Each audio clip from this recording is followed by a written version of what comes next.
Latest episode দেখুন একদম add free. সোহাগ, সোহাগ আমার কাছে এসো। সোহাগ, তুমি এভাবে কাঁদছো কেন? তোমাকে বলেছি না তুমি একদম কাঁদবে না। তুমি কাঁদলে যে আমার কষ্ট হয়। অন্তরা, সবার কাছ থেকে সিম্প্যাথি আদায় করা বন্ধ করো প্লিজ। ইন্দ্র, আমি আমার মেয়ের সাথে কথা বলছি। আমাদের মা মেয়ের মধ্যেখানে তুমি প্লিজ ঢুকো না। সোহাগ, সোহাগ, আমি তোমাকে বলেছি না সবাইকে মা বলে ডাকা যায় না। আমি তোমার মা, তুমি শুধু আমাকে মা বলবে, কেমন? না না না, আমি আমার মিতুল মাকেই মা বলে রাখবো। ওর সাথে থেকে থেকে শুধু তর্ক করা আর অসভ্যতা শিখেছো না তুমি। শোনো, একদম মুখে মুখে কথা বলবে না। চলো সোহাগ, চলো। না না না, আমি কোথাও যাবো না, আমি আমার মিতুল মার কাছেই থাকবো। একদম জেদ করবে না সোহাগ, যেটা বলছি সেটা শোনো। চলো। ভোলে বাবা, যাই হয়ে যাক, গুগলিকে যে আমি ওর নিজের মায়ের থেকে আলাদা করতে পারি না। আমার যে হাত পা বাঁধা। অন্তরা থাক না, যখন গুগলি চাইছে না কেন জোর করছো ওকে? আমি কি করব না করব সেটা আমি বুঝে নেব। সোহাগ চলো। গুগলিকে মিতুলের কাছে যেতে দাও। তুমি কি মানুষ অন্তরা? যে মেয়েটা প্রাণের ঝুঁকি নিয়ে গুগলিকে বাঁচালো, তুমি ওর কাছে যেতে দিচ্ছ না? মিতুল সোহাগকে বাঁচিয়েছে, আমি তো সেটা মানছি, আমি তো সেটা অস্বীকার করছি না। কিন্তু আমিও তো সোহাগের মা, তাই বলে তো সেটা মিথ্যে হয়ে যায় না। ইন্দ্র, তুমি আমাকে কি করতে বলছো? আমি আমি সোহাগকে মিতুলকে দিয়ে দেবো?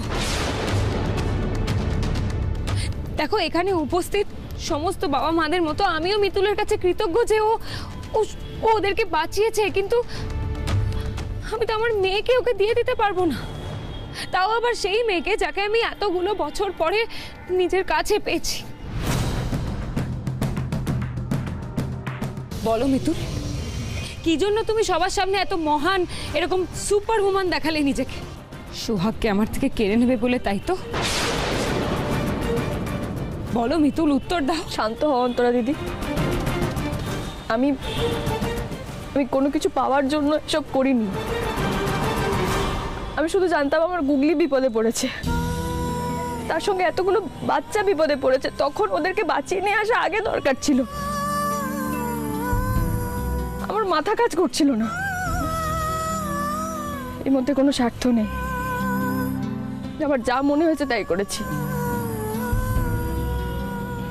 হয়ে গেছে, ইনাফ নাও। তোমার এইসব কথাবার্তা না শুনতে আমার ভালো লাগছে না। তোমার এইসব জ্ঞানের ভাষা আমি আর নিতে পারছি না। প্লিজ বৌদি ভাই, তুমি রাস্তায় এরকম সিন ক্রিয়েট করাটা বন্ধ করো। আর আমি তো একটা কথা বুঝতেই পারছি না, তুমি আজকে মায়ের কোন দায়িত্বটা পালন করলে বলো তো? যা কিছু করলো দাদাভাই আর মিতুল। এখানে দাঁড়িয়ে থাকা আর কোন মা তাদের দায়িত্ব পালন করেছে তুমি বলো তো? মানে এখানে যে সমস্ত বাবা মারা দাঁড়িয়েছিল তারা কিন্তু গেটের বাইরেই দাঁড়িয়েছিল। গেট টপকে, পাঁচিল টপকে কেউ স্কুলের ভেতরে ঢুকে যায়নি, কারণ তারা সবাই সাধারণ বাবা মা। আমিও তাই করেছি। অন্তরা, কি শুরু করেছো বলো তো? Stop it please. না ইন্দ্র, আমি চুপ করব না। মানলাম আমি সাধারণ মা, আমি পুলিশের ওপরে আস্থা রেখেছিলাম, সেটাই কি আমার অপরাধ?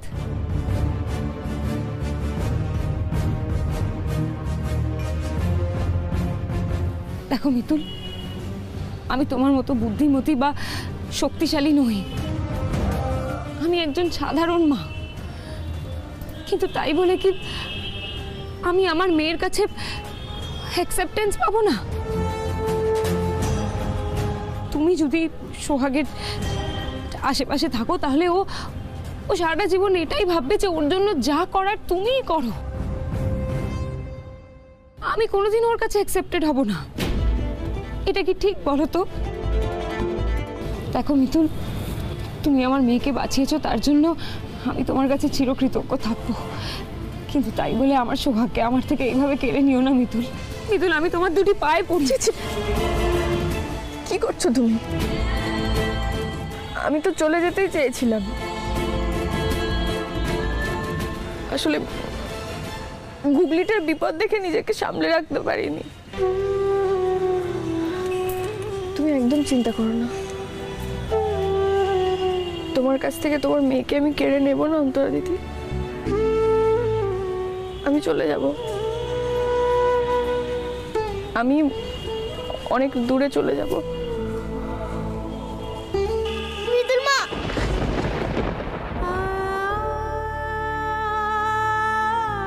তুই যাস না আমাকে ছেড়ে।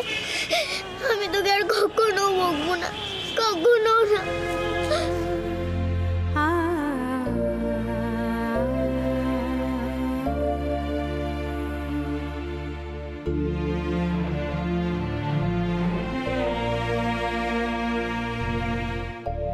ভোলে বাবা, আমার শক্তি দাও ভোলে বাবা, দুর্বল করে দিও না।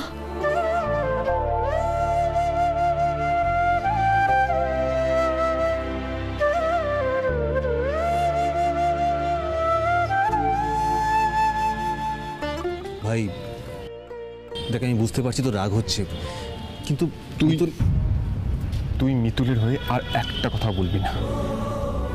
দেখতে পাচ্ছিস গুগলি এত করে অনুরোধ করছে, এত করে বলছে, এত করে কাঁদছে, কিন্তু না, ও জেদ ধরেছে, ও কিছুতেই যাবে না। ও মিথ্যে কথা বলতো, জানিস তো? ও বলতো না গুগলি যাতে কষ্ট না হয় তার জন্য সব কিছু করতে পারে, মিথ্যে বলতো। তুই দেখ গুগলি এত করে কাঁদছে, গুগলির চোখে চলে কোনো দাম নেই।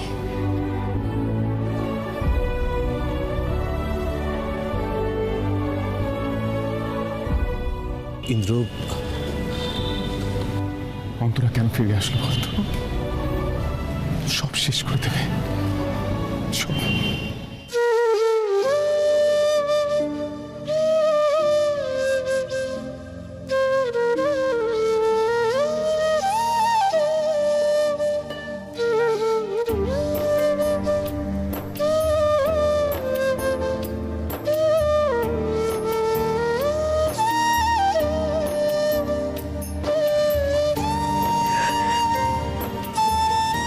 গুগলিকে বাড়ি নিয়ে যাও। মিতুল, আমি তোমায় একটাই কথা বলবো, তুমি যা ডিসিশন নেবে ঠান্ডা মাথায় ভেবে চিন্তে নেবে।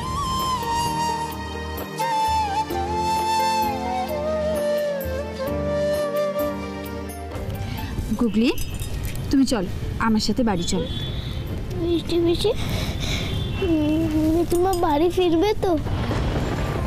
মিতুল মা একটা কাজ সেরেই ফিরে আসবে, তুমি এখন আমার সাথে চলো চলো।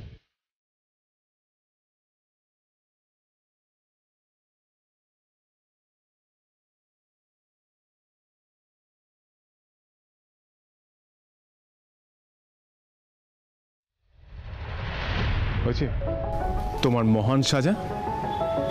তুমি ভুল বুঝছো আমাকে। তোমার এই উদারতাকে আমি ঘেন্না করি। কোথায় চললেন? আপনাদের তো থানায় যেতে হবে। থানায় কেন? এরকম সাধারণ মানুষ হয়ে নিজের জীবনে ঝুঁকি নিয়ে এতগুলো বাচ্চা প্রাণ বাঁচালেন, আমাদের তরফ থেকে একটা ফর্মালিটি থাকবে না? আপনি ওকে নিয়ে যান, আমাকে আমার মেয়ের কাছে যেতে হবে। কেউ তার দায়িত্ব থেকে মুখ ফিরিয়ে নিলে আমি তো সেটা করতে পারি না। তুমিও আমায় ভুল বুঝলে। মিতুল, মিস্টার লাহিড়ির সঙ্গে তোমার সমস্যাটা কি আমি ঠিক জানি না, তবে একটা কথা বিশ্বাস করি, ভগবান তোমার সঙ্গে এতটা অবিচার করবেন না।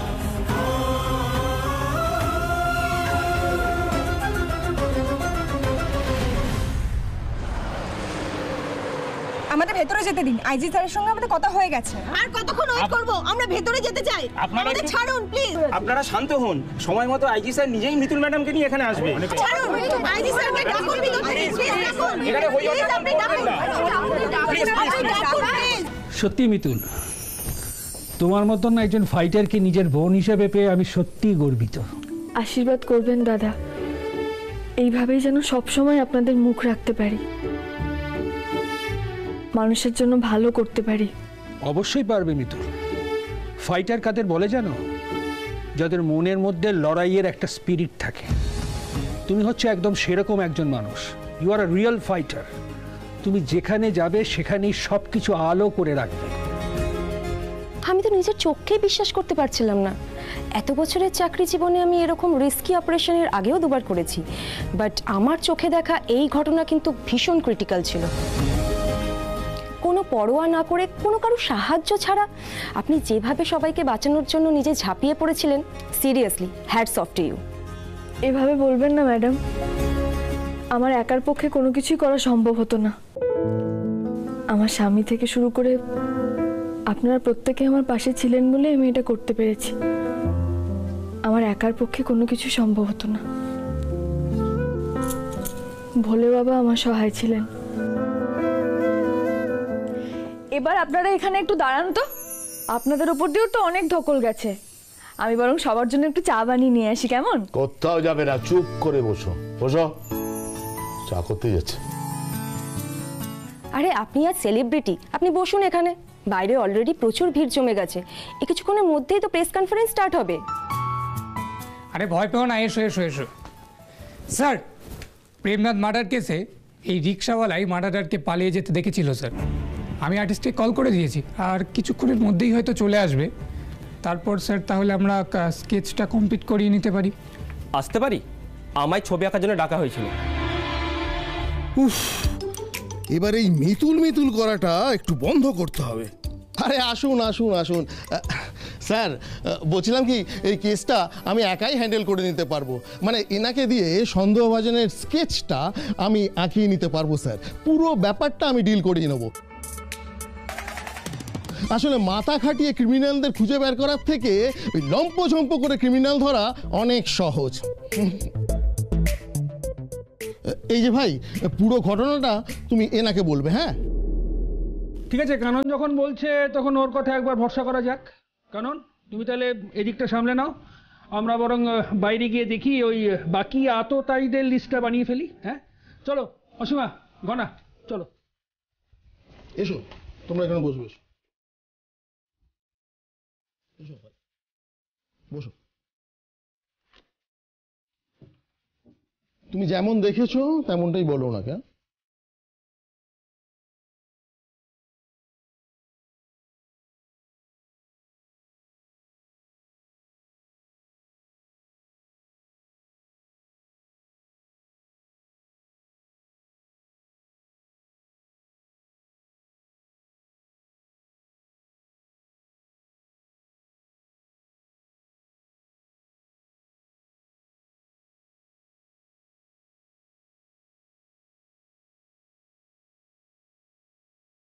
কি বলছো বলো তো? ঠিক করে তো কিছু বলতেও পারছো না। তখন থেকে দেখছি খালি মাথা নেড়ে নেড়ে যাচ্ছ আর না না করছো। বলো ঠিক করে। হ্যাঁ বাবু, আমি যেমন দেখেছি তেমনই তো বলছি। ঠিক আছে, ঠিক করে বলো। এই স্যার তো এমনিই রাখি, এত চেঁচালে তো যে কোনো মানুষই ঘাবড়ে যাবে। দেখি তো কি হচ্ছে ব্যাপারটা। যেমন দেখেছো তেমন বললে উনি তো আঁকতে পারে নাকি? ঘটের মতো মাথা কেন নাড়ছো বলো তো? বাবু, আমি গরিব আদমি আছি। ধুর মশাই, এই রইল কাগজ আর পেন্সিল, আপনারা অন্য কাউকে দিয়ে কাজটা করিয়ে নেবেন। এবার এবার কে আঁকবে? তুই আঁকবি? তোকে না। স্যার, কি করছেন কি আপনি? একে রোগা পাতলা মানুষ, তার উপরে ওনাকে মেরে আপনি নিজে কেন খারাপ হবেন বলুন তো? আমি ব্যবস্থা করে দিচ্ছি, দাঁড়ান। কাকা, তুমি না একদম চাপ নেবে না। তুমি শুধু আমাকে ওই লোকটার বর্ণনা দাও তো। মানে লোকটার হাইট কিরকম ছিল? লম্বা না বেটে? কালো ছিল না ফর্সা ছিল? আচ্ছা, নাকটা কিরকম ছিল? মানে ভোতা ছিল না টিকালো ছিল? তুমি আমাকে বলো তো সব কিছু। কি হচ্ছে এসব? ইয়ার কি হচ্ছে? কেস সলভ করা নিয়ে ফাজলামি হচ্ছে?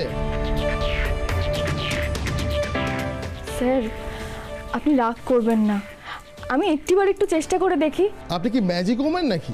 কখনো দেখছি রাস্তার মধ্যেখানে গুন্ডাদের পেটাচ্ছেন, পুলিশকে এড়িয়ে আতঙ্কবাদীদের ধরছেন, আবার এখন দেখছি এই ডেসক্রিপশন শুনে অপরাধীদের স্কেচ আঁকবেন। এই যে কানন বাবু, আপনি আপনার এই হাইপার হওয়ার স্বভাবটা একটু বন্ধ করুন। Sorry sir. আপনি বোধহয় জানেন না যে মিতুল এরকম কাজ আগেও অনেকবার করেছে। তাই নাকি? দেখি তো মিতুল, কেমন পারো, এটা করো তো। হ্যাঁ স্যার। কাকা এবার চট করে বলা শুরু করো তুমি।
দেখো তো ইনি।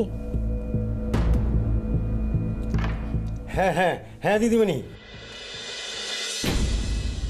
সেদিন তো এই লোকটাই ছুরি হাতে নিয়ে পালাচ্ছিল, ছুরিতে খুন বি লেগেছিল। Excellent Mitul, excellent. কি স্যার, বলেছিলাম না মিতুল আগেও এরকম কাজ করেছে।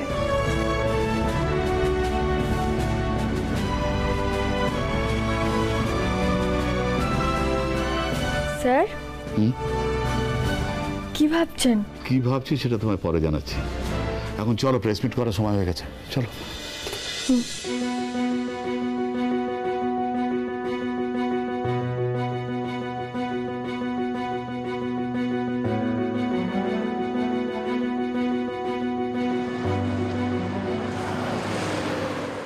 আপনারা সবাই এসছেন, আপনাদেরকে কয়েকটা ইনফরমেশন দেওয়ার আছে। আপনারা নিশ্চয়ই শুনেছেন যে শহরের একটা নামকরা স্কুলে আতঙ্কবাদী হামলা হয়েছে, আর এরকম ঘটনা যাতে আর ভবিষ্যতে না ঘটে তার জন্য পুলিশ ডিপার্টমেন্ট এবং গোয়েন্দা দপ্তর সতর্ক থাকবে, কথা দিলাম। এবং সবথেকে এর মধ্যে, এত কিছুর মধ্যে একটা সুখের খবর হচ্ছে, আনন্দের খবর হচ্ছে যে আমরা প্রত্যেকটা আতঙ্কবাদীকে গ্রেপ্তার করতে পেরেছি, জীবন্ত অ্যারেস্ট করতে পেরেছি, এটা আমাদের সাফল্য। আর সত্যি কথা বলতে কি, আর যার জন্য পেরেছে এই মিতুল,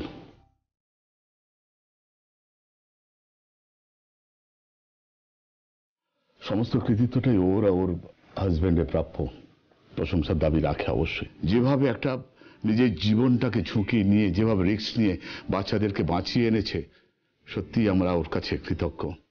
তাই পুলিশ ডিপার্টমেন্টের পক্ষ থেকে ওদের দুজনকে আমরা অভিনন্দন জানাচ্ছি।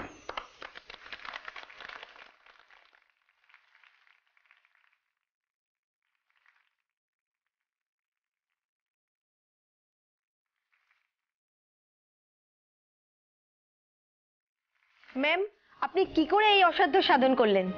আপনার কি একটু ভয় করেনি? এই লড়াইয়ের মনোভাবটা কি আপনার প্রথম থেকেই ছিল?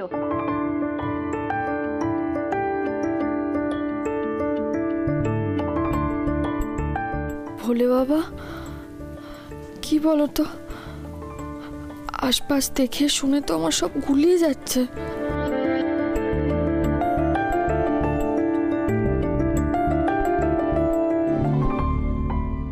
মিতুল চুপ করে আছে কেন? বলছি ঘাবড়ে যায়নি তো? তুই চুপ কর তো। মিতুল ঘাবড়ে যাওয়ার মেয়ে নাকি, বুঝতে পারছিস না? কথার ঝড় তুলবে এরপরে, ওর জন্য তো প্রস্তুতি নিচ্ছে। একদমই একদমই। আরে বাবা, মিতুল হচ্ছে আমাদের হিরোইন, আর হিরোইনের এন্ট্রি একটু পরে হয়, একটু ওয়েট করতে হবে তার জন্য। মিতুল, হ্যাঁ এখন তো সবার বাহবা কুড়াবে, তাই করো। এদিকে আমি গুগলি কতটা কষ্টে রয়েছি সেদিকে কোনো খেয়াল নেই। আমাদের সঙ্গে তুমি ঠিক কাজ করোনি মিতুল, তুমি চাইলেই বাড়ি আসতে পারতে, কিন্তু ওই জেদ আসবে না। আমি জানি না আমি যেটা করেছি সেটা ঠিক না ভুল, আমি শুধু এটুকুই জানতাম যে আমার মেয়ে বিপদে পড়েছে, তার সঙ্গে আরো অনেকগুলো বাচ্চা বিপদে পড়েছে। সেই মুহূর্তে আমার শুধু এটাই মনে হচ্ছিল যে ওদের কি করে ওখান থেকে বের করে নিয়ে আসব। আর একটা বিশ্বাসও আমার ছিল, আমি জানতাম আমি যাই করি না কেন আমার স্বামী সবসময় আমার পাশে থাকবে। মিতুল, আজ এই বাড়িতে তোমার নামটা বর্তমান থাকলেও খুব শিগগিরই এই লাহিড়ী বাড়িতে আমি তোমাকে হিস্ট্রি করে দেবো, and I mean it.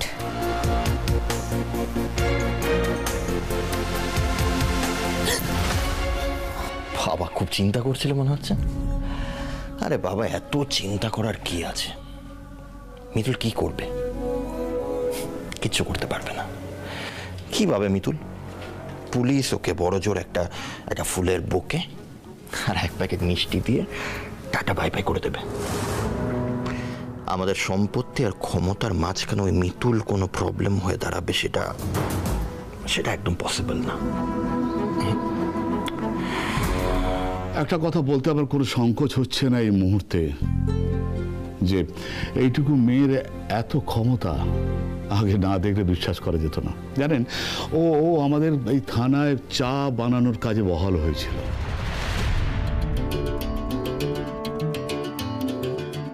শুনলে বাবা, ওর সাহসটা দেখেছো?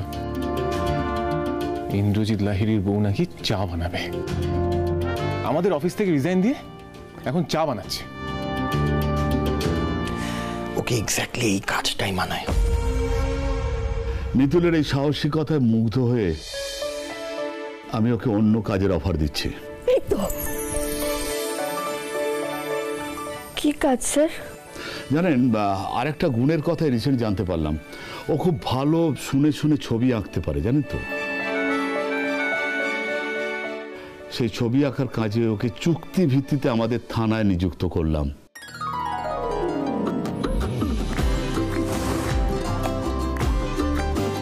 এবং সন্দেহভাজন আতঙ্কবাদীদের ছবি এঁকেও আমাদের পুলিশ ডিপার্টমেন্টকে সাহায্য করবে।